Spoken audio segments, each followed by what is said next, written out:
Welcome to the Obesity Medicine Podcast with your host, Dr. Rentea, board certified in internal medicine and obesity medicine. Here, we talk about a path to metabolic health, and we have real conversations about chronic weight management and living a full life. Just a reminder, I am a physician, but I'm not your physician. So everything that's on this podcast is for informational purposes, but please go talk to your doctor about what's right for you. There is no medical advice being given on this podcast. Welcome back to another episode of the podcast. How is everybody doing? How have your weeks been going? How are you dealing with if your days are shorter? Are you experiencing that darkness coming in quicker?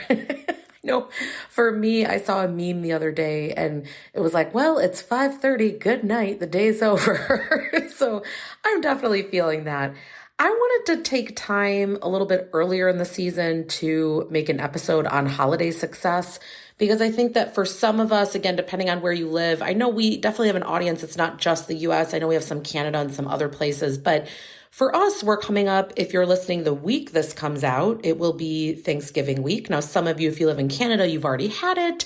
And again, different parts of the country have different celebrations at different times, but pretty much universally, everyone that celebrates things will have something coming up between now and then the beginning of January. So sometime in there, depending on when you celebrate things. And I wanted to make a quick little episode here to maybe provide a few tips and tricks that I've seen that have worked really well, again, for me, for patients, for coaching clients. And maybe you can get some ideas from this, some inspiration. I don't want to say motivation. I think that's always fleeting, but maybe just to get some ideas. Hey, could I implement any of this? So I want to go over 3 different areas. A lot of what I talk about today, it's quite similar to, I did a few episodes back, I did one about traveling success, and really I see holidays, get-togethers, a lot of these different events, I see them as being part of the same continuum, which is your routine has changed a little bit. There are some factors that maybe you don't know about, but I always like to look at it, how can I support myself no matter what? So I like to think about 3 different things. I want to go over these with you. Of course, this is endless as far as what we could plan or do, but you tell me if any of these are helpful to you. So number 1, I like to think about what can I still do that is part of my routine that makes me feel great. I always come back to things like water and protein and maybe not skipping all food until the 6 p.m. dinner that you're going to have. Looking at, are there things that I do day to day that I still want to do on that day? For me, again, it's continuing to get that walk in, because it's funny, I used to with holidays, like everything's thrown out and then we sleep in and all these things happen. And then let me tell you a little story. It's called stress of being around family. I love my family. They're all great. They're all amazing. There's no big drama, but there's just this element of, there's actually a lot of kids around now between my family, all my sister's families. There's a lot of little kids. It's loud, kids are running around and I get more distracted. And I realize, okay, if I've already got my walk in, and again, you hear a lot about this, but if I get that in, if I'm drinking my water, if I'm still getting some amount of protein, I feel a lot better come the meals. So what can I do that is still a part of my routine? That is question number 1 that I would ask yourself. Question number 2, if this is a bigger event for you, assuming that it's more of like a family get together that's happening and it's not you going to a restaurant, that's a different scenario. But let's say that you are going to be in some type of a communal get together, whether it's a work holiday party like a pitch-in, whether it's at home, it's a few family relatives getting together, friends getting together, things like that. I always like to think, what can I bring? So there's asking what the host wants you to bring, and then there's also deciding, what am I going to bring for myself? So maybe that's the same thing, maybe it's different, but I want to give you some ideas here. I always like to think about, if there were nothing else at that party and I were to bring one thing to it, what would I be really happy that's there? And I will tell you the thing I always go to, hope I'm saying this name right, but like a crudité platter, right? Like making sure that there's some carrots and peppers cut up and just different veggies. I know a lot of the platters that already come pre-made, they'll come with raw broccoli and cauliflower, things like that. I am not a fan personally of eating raw cauliflower or broccoli, but I do like the carrots and the hummus, and I will sometimes make my own. You all know how obsessed I am with Greek yogurt with ranch powder. I just love that combination. So I think to myself, if nothing else happened tonight, if I was at this thing and for the appetizer or for the meal, I had these veggies with this thing, I would feel great. So is there anything that you can bring for yourself? The other thing that you might think to bring are from a standpoint of drinks. So I'm someone that, again, I want you to think about whatever your values, your morals, what you like to have, what you don't. I'm just not someone that's into alcohol. It was not part of our family growing up. I never developed a taste for it. There's no moral problem with it. It's just not a thing for me. But I definitely like certain sparkling drinks. I definitely like certain things. And so that's another thing that I'll look into is, could I bring something, again, where I know that I will love to have that with ice, or if it's a hot tea or whatever it is. We don't have to just think about bringing food items. It could also be drinks that will appreciate, or if there are different condiments or sauces. Again, what can you bring so that you know that you are still supported? And again, you can always ask that person. I'm always about being social, right? What do they actually need? What's a need in their table that you can bring? But I want you to think about, you can still give yourself this gift. All right, that's thing number 2. What can I bring that can still support me? And then thing number 3, and this is always, I don't know why I always put it number 3, because I think it needs to be number 1. I really think you need to think about your reentry plan. You can plan as much as you want that when I go there, these are things that I work on with patients. Okay, I will make sure I'm still drinking my water that day. And when I get there, I will first be eating some protein and veg. And then after that, I'll decide what else I want. And I will scan the table and I'll make the best choice at that time, because there's no good or bad food. It's always good, better, best of kind of what I decide I'm going to do. All of that can go down. You can have the best laid plans, and then life's going to happen. There's going to be more noise going on than normal. There's not going to be the options there that you thought, all of that. So we need our reentry plan. Reentry plans need to be extensive. Reentry plans are, what am I going to do after? And you get to decide. So for example, with us growing up, it was very normal that the food we would make for Thanksgiving, we would have leftovers for probably 2 to 3 days. And I actually loved it. And I still find that that's a really nice part of the holidays, that you might spend a lot of time making food for one day, but then you sort of get to enjoy that for a few days. For me, the reentry plan is not none of that food, we eat it after. My reentry plan actually includes, no, I still want to have a little piece of pie each day. I still want to do this. I still want to do that. But my reentry plan includes that I will still have those other foods available to me. I will decide kind of when this holiday begins and ends, if you know what I mean. It doesn't need to be an 8-week experience over the holiday time of having something every single day that you don't really love or enjoy, but it's just, well, everyone's eating cookies, or, well, I got all these things at work. Sort of everything's always being imposed upon you. I want you to be very intentional with this time. Your reentry plan is, what am I wanting it to look like the next day? Do I want to just get back to the same way that I eat? Do I want to actually still plan to have those leftovers or things like that? That might not even be a consideration for you, but I want you to think about, maybe, I'm going to give you an example. I can already think about Thanksgiving, and there are some things there that I like to eat that are just not part of what I normally eat. Stuffing being one of them. Like bread in a in a little dish, it's just like not something that I would normally do. Also, mashed potatoes. Again, not that any of these things are bad, but mashed potatoes, I love the taste, but they instantly put me to sleep. Like anything that's 100% potato based, that's not balanced, you could just stick me right into bed. I don't know what tryptophan response is happening with that. And so to me, I still want to have some of those things, but I know, and this is a combination that I like, but I know I will have some cottage cheese with it.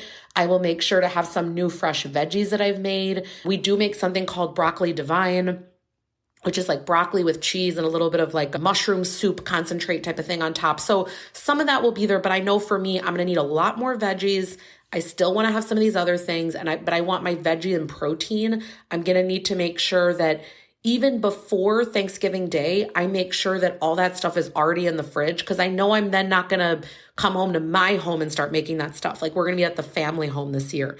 So I really want you to spend time with your reentry plan, because that will determine sometimes what the whole season is going to look like for you. Remember, there is not ever any amount of damage that you can do on 1, 2, 3 days that is not super quickly recovered by you having a plan of what you're going to come back to. So for these holidays, again, number one, what are you still going to do that's part of your routine? Number two, what could you bring that could help support you? If, by the way, the caveat to number two that I want to say, if you're not actually going somewhere where you're bringing stuff or it's communal, some people will go to restaurants on those days and they will go celebrate in that way. Can you look up what's the menu ahead of time?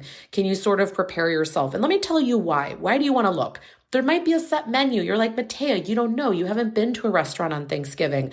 It's a set menu. Okay, great. If there's a bunch of things that support you, you know, I'm going to come there hungry and I'm going to eat and it's all going to be great. If you know that like 90% of what you're looking at, you don't really like, you're not going to enjoy, you're just sort of there for the people, maybe you kind of pre-eat a snack or a meal a few hours beforehand. So you're actually quite good. You're actually not overly hungry. It's not a big deal. You can focus on who's around you. You like more the drink that you have versus the food, all that kind of stuff. So that is part of the, instead of what can I bring, it might be looking at what's there and then planning how I want it to go. Okay. And then the reentry part, what do I want it to look like?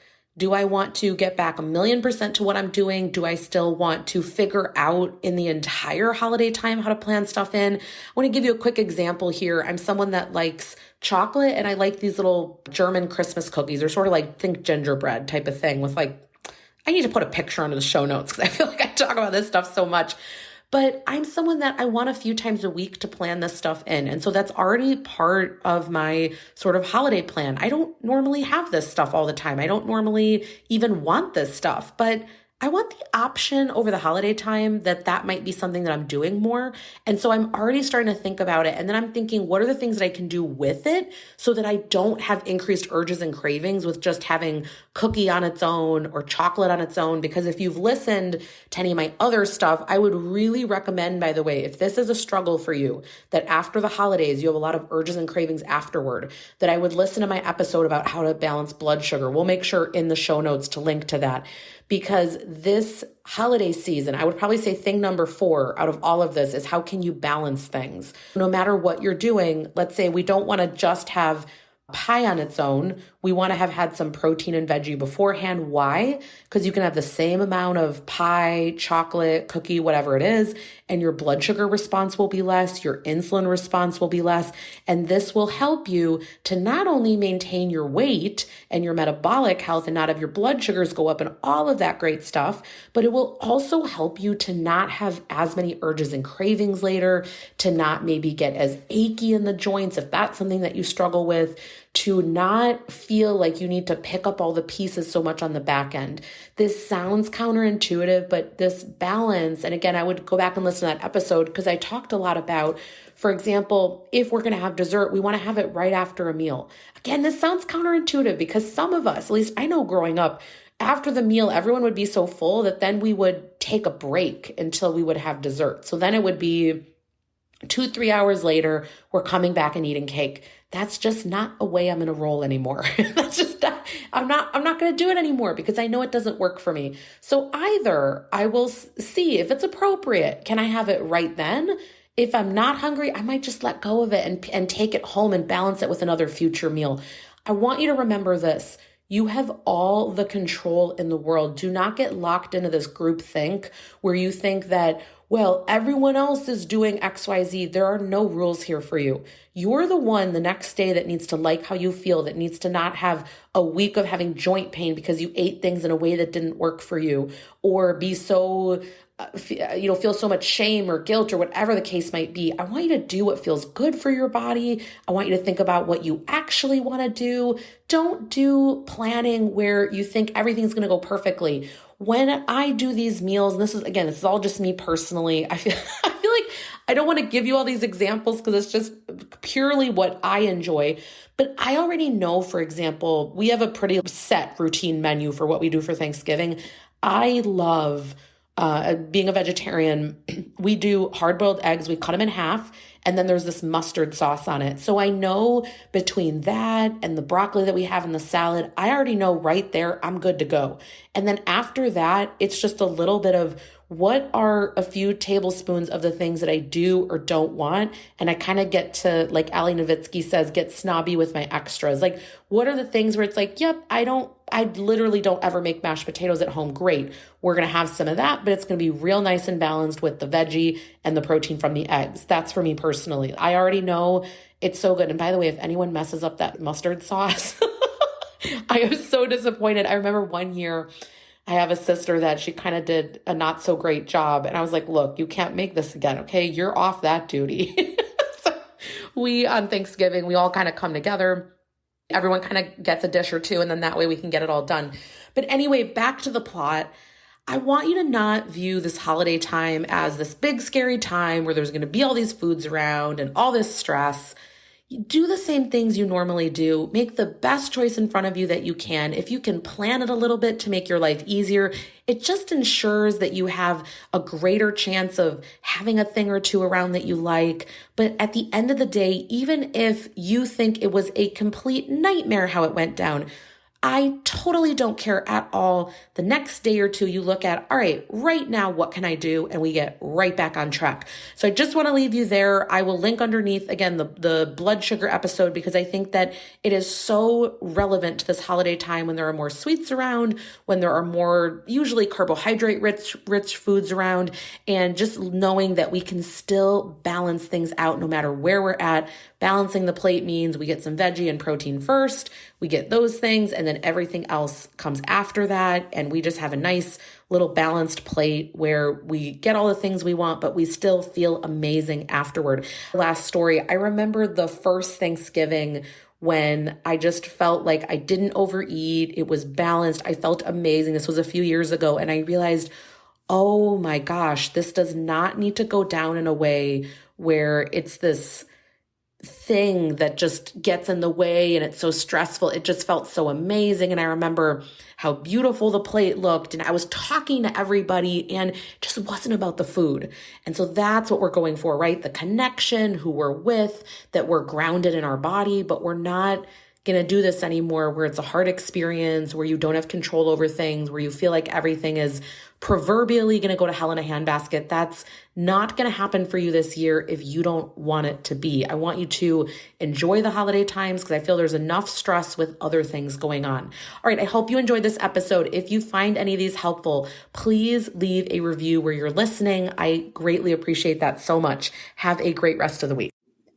That marks the end of today's episode. But if you're newer to the podcast, I want to tell you about something that we have, and it's a free podcast roadmap. So this is perfect for any of you that are listening where you want to be directed to very specific episodes. So let's say that you are just starting out and you want to know, what should I do right when I start on the medications? Or you're experiencing certain side effects on the GLP-1s, or you want to know what to do if you're in a plateau, or if emotional eating is taking over, or if hunger levels are high. So we have many different categories of episodes that we've talked about, because there's a lot at this point. So if you want to be able to navigate that very easily, we have it broken down by category and also the episodes that are there, and we hyperlink to everything. So you can just click on it and find the episode, easy peasy. If you want that, you can go to renteaclinic.com/podcast roadmap. We'll have it linked right here underneath the show notes where you're listening. And you can go ahead and get that free resource so that it makes it easy for you to navigate, because I know that it's really hard when someone has an established podcast. I am such a podcast fiend, listening to podcasts all day long. And when I find one that I love, but there's a lot that are out there, I am so lost. So I hope that you enjoy this free podcast roadmap. Again, the link to get to that is going to be renteaclinic.com/podcast roadmap. I hope this is helpful, and let me know if you have any questions.